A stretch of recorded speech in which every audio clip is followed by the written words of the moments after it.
Hey, worship drummers.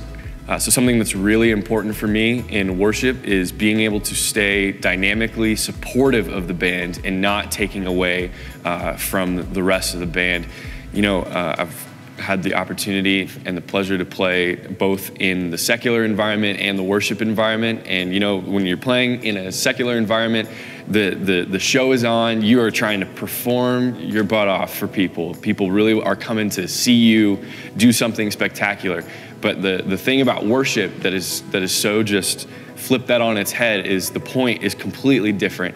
We are going after the pursuit of the presence of God. And the way we do that is whatever instrument we're on, we figure out ways to leave the realm of performance and enter into an engagement with the presence of God.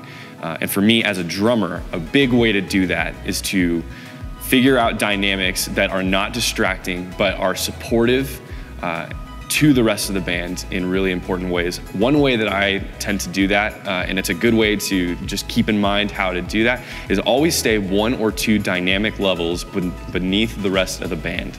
So what that means is, say that the rest of the band is playing all out. That means you play just barely, not quite all out. If they're playing quiet, you play really stinking quiet. And what the reasoning is behind that is the nature of the drums is they're what's called a plosive instrument. That means you hit them, the decay is immediate. It's just one big loud sound versus you play a piano, the sustain lasts as long as your hands do.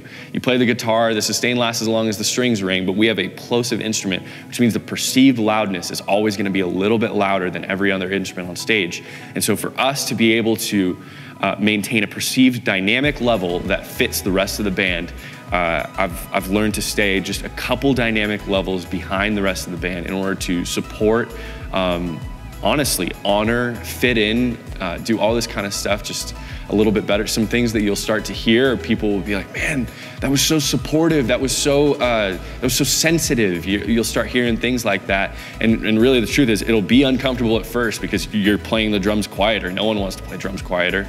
They're fun to hit, you know? But what it'll do is it'll enable the entire band to mesh better and ultimately get out of the way so that our congregations can start encountering the presence of God in these deeper, profound ways.